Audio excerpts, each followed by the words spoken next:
Bueno, yo soy Martín de Punto de Partida y hoy les voy a mostrar cómo jugar el clásico juego de Catán.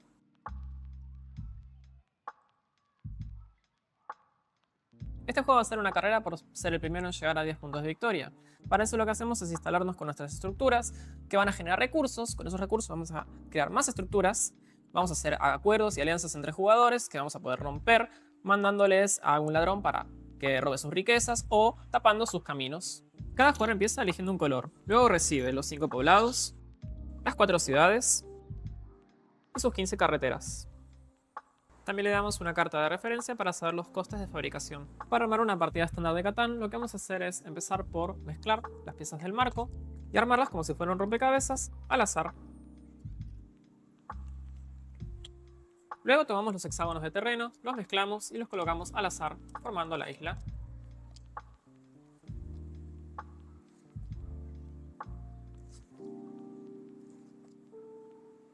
Después tomamos las fichas numeradas, las ponemos del lado de la letra, elegimos cualquiera de las esquinas y en sentido antihorario las vamos poniendo una por casillero, ignorando el desierto. En el desierto no se coloca ficha. Las fichas se colocan en espiral hacia el centro y una vez colocadas todas se revelan.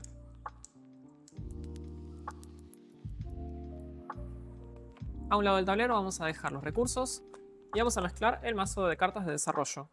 También vamos a dejar a un costado las bonificaciones de mayor ejército y mayor ruta comercial. Por último colocamos al ladrón en el desierto y estamos listos para empezar. Si es tu primera partida de Catán, lo más aconsejable es que elijas un color y armes el despliegue inicial para jugadores iniciantes. Una vez acomodados, empezando por el jugador inicial, cada jugador se va a turnar para colocar en el tablero un poblado en cualquier intersección entre los hexágonos y partiendo de este una ruta.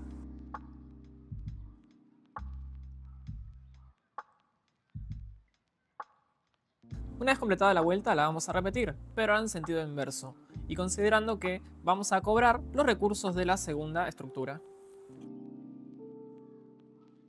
Aquí el jugador amarillo recibiría entonces una madera, una oveja y un trigo.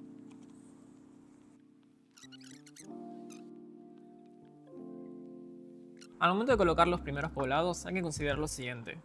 Primero, está prohibido colocar un poblado a un segmento de distancia de cualquier otro. Esto va a ser durante la colocación y durante la construcción en cualquier momento del juego. Nunca un poblado puede estar muy cerca de otro, ni mío ni de los rivales. Siempre requiere mínimo 2 de todos los demás. El desierto no genera recursos. Tal vez no es conveniente empezar colocándonos al lado del desierto, ya que vamos a perder un potencial recurso durante el juego.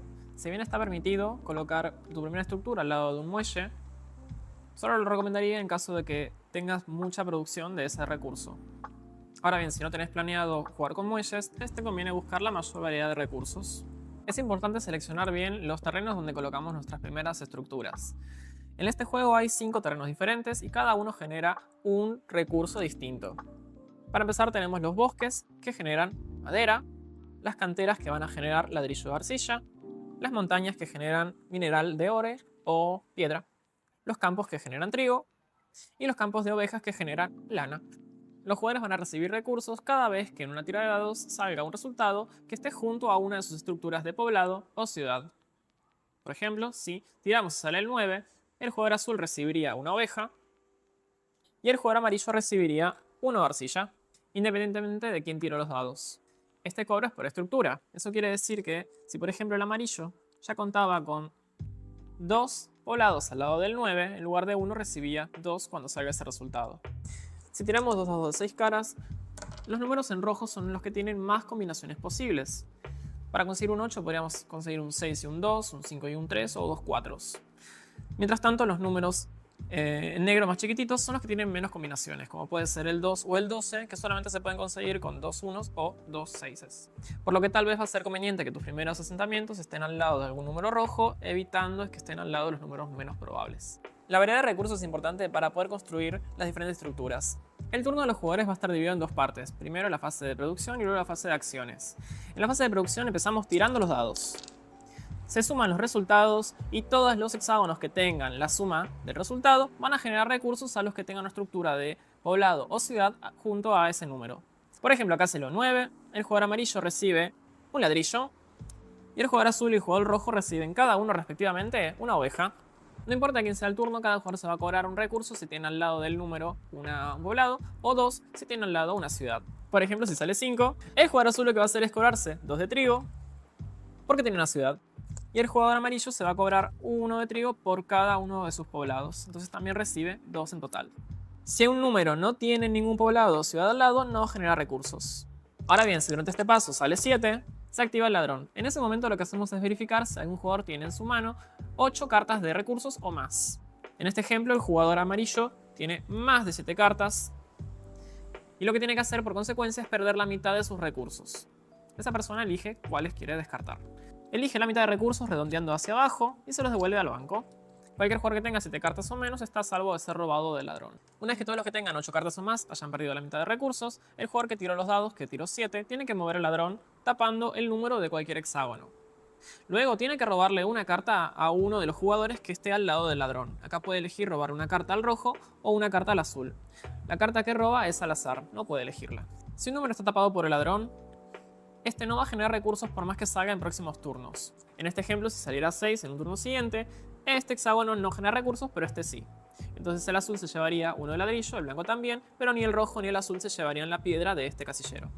Este casillero va a estar bloqueado por el ladrón hasta que otro 7 lo retire de allí. Una vez que se repartieron los recursos o que se resolvió el ladrón, si salió un 7, pasamos con la fase de acción. En la fase de acción el jugador activo puede decidir si comerciar o construir la cantidad de veces que quiera y en el orden que quiera. El comercio le va a ser útil para conseguir recursos que no tenga para poder construir las estructuras. El comercio puede darse de 3 maneras. La primera es con el banco. Para comenzar con el banco simplemente tenemos que descartar 4 recursos iguales para recibir un recurso que necesitemos. Por ejemplo, el blanco quiere construir una carretera. La carretera cuesta 1 de madera y 1 de ladrillo. No tiene ladrillo, tiene solamente madera. Entonces decide cambiar con el banco 4 recursos de madera por un ladrillo. Y con ello ahora sí puede comprar la carretera. El comercio con el banco es un poco caro, pero podemos usar los muelles para obtener algún descuento. En el mismo ejemplo del blanco, este cuenta con un poblado al lado de un muelle. El muelle es un muelle de madera. Dice que pagando 2 de madera podemos obtener 1 del recurso que necesitemos. Entonces en lugar de pagar 4 con el banco, puede pagar simplemente 2 y obtener el ladrillo que necesita. Hay un recurso para cada tipo, pero también hay algunos que son genéricos, donde yo puedo elegir qué recurso cambiar pagando 3 iguales a cambio del que preciso. Solamente puedo usar los muelles si tengo un poblado o una ciudad al lado. No puedo usar muelles si solamente tengo una carretera. Luego está el comercio entre jugadores. En tu turno lo que puedes hacer es proponer en voz alta un intercambio. Por ejemplo, el azul dice, ofrezco 1 de ladrillo, me gustaría recibir 1 de trigo. El blanco accede, entonces hacen el intercambio. Los jugadores son libres de reformular el intercambio, pedir más recursos, cambiarlo o de pedir favores a cambio del intercambio. Y una vez que tienes los recursos suficientes, puedes construir. Para construir lo que haces en tu turno es pagarle al banco la cantidad de recursos enlistados según la edificación que quieras colocar. Una carretera, acá al blanco le costó una madera y un ladrillo. Las carreteras son necesarias para tomar la distancia suficiente para poder colocar un asentamiento. Recuerden que los poblados no se pueden colocar nunca a una distancia de los unos de los otros. Para eso primero hay que colocar las carreteras suficientes para hacer por lo menos 2 casilleros de distancia. Una vez que tenés la distancia suficiente, puedes construir un poblado. Para colocar un poblado, el jugador tiene que pagarle al banco 1 de madera, 1 de trigo, 1 de ladrillo y una oveja. Y además tiene que tener la distancia suficiente para poder colocarlo. Aquí el blanco puede poner un poblado solamente acá. Acá está muy cerca de este y acá no tiene suficiente distancia. Un poblado, una vez colocado, te va a dar 2 beneficios principales. Por un lado, su presencia en el tablero te da un punto de victoria. Y además te va a dar los números que tienen al lado para producir más recursos. Otra estructura que podemos colocar son las ciudades.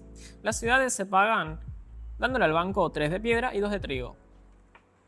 Además de los recursos, para colocarlas tenés que retirar un poblado y reemplazarlo por una ciudad, como si el poblado creciera. Una ciudad colocada te va a dar 2 puntos de victoria y además te va a generar el doble de recursos cada vez que saca cualquiera de sus números. Lo último que un jugador puede comprar en su turno es una carta de desarrollo. Para eso lo que tiene que hacer es pagarle al banco 1 de trigo, 1 de piedra y una oveja. Luego se lleva la carta en la pila superior del mazo de cartas de desarrollo.